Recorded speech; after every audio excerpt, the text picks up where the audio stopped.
Rechargeable battery বলতে lead acid battery হলো একটি খুবই চেনা পরিচিত নাম। লিথিয়াম আয়ন, লিথিয়াম পলিমার বা লিথিয়াম ফসফেট এই জাতীয় ব্যাটারি আবিষ্কারের বহু আগেই এই ব্যাটারি আবিষ্কৃত হয়।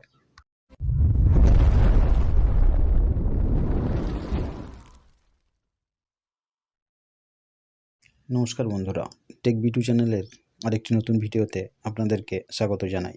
আশা করি আপনারা সুস্থ আছেন। বর্তমানে ছোট ছোট রিচার্জেবল লাইট থেকে শুরু করে বিরাট বিরাট ট্রাক, পরিবহন জগতের প্রায় প্রতিটি গাড়িতে, এমনকি ইন্ডাস্ট্রিয়াল জেনারেটরগুলির সেলফ স্টার্টারের ব্যাকআপ হিসাবে এই লেড অ্যাসিড ব্যাটারি ব্যবহার করা হয়। এর অবশ্য অনেকগুলি কারণ আছে। এর মধ্যে প্রধান এবং মুখ্য কারণ হলো এর দাম। এখানে লিথিয়াম আয়ন বা লিথিয়াম পলিমার ব্যাটারির তুলনায় এর দাম অনেক কম।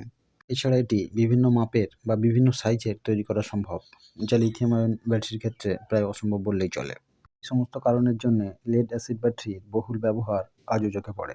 আজ আমরা আলোচনা করব রিচার্জেবল লাইটে ব্যবহৃত এমন একটি 4 volt 2 ampere lead acid cell নিয়ে। এখানে এই ব্যাটারিটির সমস্যা হলো এটি বহুক্ষণ ধরে চার্জ দেওয়ার সত্ত্বেও এটির ভোল্টেজ 2.56 ভোল্টের বেশি উঠছে না, যেখানে যখন এই ব্যাটারিটি ভালো ছিল তখন এই ব্যাটারিটি ফুল চার্জে 4.45 ভোল্টের কাছাকাছি শো করত। এখানে এই ব্যাটারিটিতে 2 ভোল্টের দুটি সেল সিরিজে আছে, অর্থাৎ এখানে ব্যাটারিটির মোট ভোল্টেজ 4 হওয়ার কথা। দেখা গেছে এই সমস্ত ব্যাটারিগুলির লাইফ টাইম যতটা হওয়ার কথা তার আগে ব্যাটারিগুলি খারাপ হয়ে গেছে। এর প্রধান কারণ দুটি হতে পারে। এক, ব্যাটারিটি বহুক্ষণ ধরে ওভারচার্জ দেওয়া হয়েছে, অথবা 2, ব্যাটারিটি ডিপ ডিসচার্জ অর্থাৎ একেবারে 0 ভোল্টে নেমে এসছে বেশ কয়েকবার, অথবা এমন হতে পারে যে ব্যাটারিটি দীর্ঘদিন ধরে ব্যবহার করা হয়নি। এই সমস্ত কারণের জন্য ব্যাটারিটি সময়সীমার আগেই খারাপ হয়ে গেছে। এখানে অনেক ভিডিওতে বলতে শুনেছি হালকা নুন জল বা ডিস্টিল ওয়াটার বা ব্যাটারি জল, হালকা H2SO4 অ্যাসিড মিশ্রিত সাদা জল দিয়ে ব্যাটারিটিকে আবার নতুনের মতো কার্যক্ষম করে তোলা যায়। কথাগুলোর কোনোটারই ভিত্তি নেই। হ্যাঁ, সেই সমস্ত হাই অ্যাম্পিয়ার ব্যাটারিগুলোর কথা আলাদা, যেখানে ব্যাটারিগুলোর প্রতিটা সেল ডিস্টিল ওয়াটার বা ব্যাটারি জলে পুরোপুরি নিমজ্জিত থাকে। সেখানে H2SO4 অর্থাৎ সালফিউরিক অ্যাসিড মিশ্রিত ডিস্টিল ওয়াটারের উপর নির্ভর করে ব্যাটারিটির চার্জিং এবং ডিসচার্জিংয়ের পরিস্থিতি। কিন্তু এখানে এই সিল্ড ডাইসেলগুলো মূলত খারাপ হয় এর নেগেটিভ এবং পজিটিভ এর জন্য ব্যবহৃত লেড এবং লেড অক্সাইড যুক্ত পাত দুটি ড্যামেজ হওয়ার মধ্যে দিয়ে।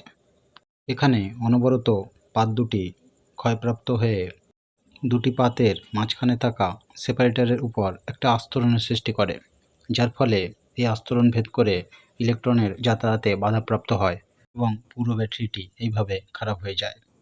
এখন এই ড্রাই সেলে নুন জলই ঢালো আর ডিস্টিল ওয়াটারই ঢালো, কোনো কিছুতেই এই সেলকে আবার পুনরায় ব্যবহারযোগ্য করে তোলা সম্ভব নয়। সাধারণত এই সেলগুলির লাইফ টাইমের উপর ভিত্তি করে এই সেলগুলির মধ্যে H2SO4 এর দ্রবণ পর্যাপ্ত মাত্রাতেই দেওয়া থাকে। এখন আমাদের হাতে থাকা এই ছোট্ট লেড অ্যাসিড সেলটি পুরোপুরি খুলে নিয়েছি এর ভিতরে কী আছে সেটা দেখার জন্য। এই অবস্থায় দুটি সেলের ভোল্টেজ একটু মেজার করে দেখা যাক।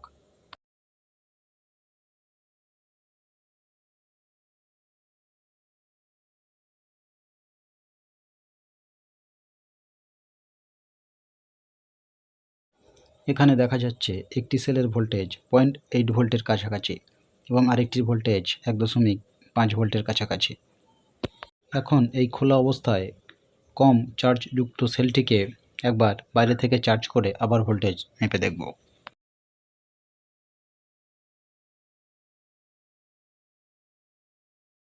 হ্যাঁ, এখানে দেখা যাচ্ছে কম চার্জযুক্ত সেলটির ভোল্টেজ কিছুটা বেড়েছে, 1.13 কাছাকাছি হয়েছে। এই অবস্থায় কিছুক্ষণ রেখে দেওয়ার পর দেখা গেল সেলটির ভোল্টেজ আবার আপনা থেকেই কমে আসছে, যেখানে 2 নম্বর সেলটির ভোল্টেজ প্রায় একই আছে।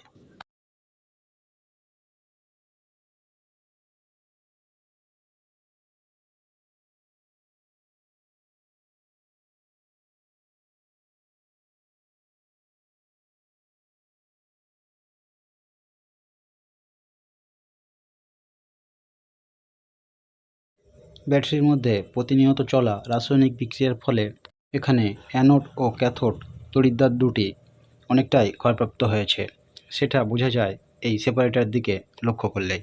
এখানে দেখা যাচ্ছে এই ব্যাটারিটির পজিটিভ তড়িৎদ্বার অর্থাৎ লেড অক্সাইড যুক্ত প্লেটটি অনেকটা ক্ষয়ে গিয়ে এই সেপারেটরের উপরে একটা বাদামি রঙের আস্তরণ সৃষ্টি করেছে, এবং এখানে এই আস্তরণের জন্যেই মূলত ব্যাটারিটির চার্জিং এবং ডিসচার্জিং রেট অনেকটাই কমে গেছে, অর্থাৎ এখানে ব্যাটারিটির ভোল্টেজ এবং অ্যাম্পিয়ার অনেকটাই কমে গেছে। তাই ব্যাটারিটিকে দীর্ঘক্ষণ ধরে চার্জ দেওয়ার পরেও ব্যাটারিটির ফুল ভোল্টেজ 2.56 ভোল্টের বেশি দেখতে পাওয়া যাচ্ছে না। এখানে অনেকেই বলতে পারে এখানে বুস্ট কনভার্টার ব্যবহার করে এই ব্যাটারিটিকে আমরা কাজে নিতে পারি, কিন্তু একটি বুস্ট কনভার্টারের যা দাম সেখানে এই ব্যাটারি আরেকটি নতুন কিনে নেওয়া সম্ভব। আজ তবে ভিডিওটিকে এখানেই শেষ করছি। দেখা হবে আবারও নতুন কোনো ভিডিওতে। এই ধরনের তথ্যমূলক ভিডিও পেতে আমার চ্যানেলটিকে সাবস্ক্রাইব করতে পারেন। পাশে থাকা বেল আইকন অন করুন আমার পরবর্তী ভিডিওগুলোর নোটিফিকেশান পেতে। ভিডিওটি ভালো লেগে থাকলে লাইক শেয়ার করতে পারেন বন্ধুদের সঙ্গে। আর ভিডিও সম্বন্ধে কিছু জানার বা জানানোর হলে কমেন্ট করতে পারেন কমেন্ট বক্সে। আমি প্রতিটি কমেন্টের উত্তর দেওয়ার চেষ্টা করব। সবশেষে বলবো, ভালো থাকুন, সুস্থ থাকুন আর চারপাশের পরিবেশকে সুস্থ রাখার চেষ্টা করুন। নমস্কার।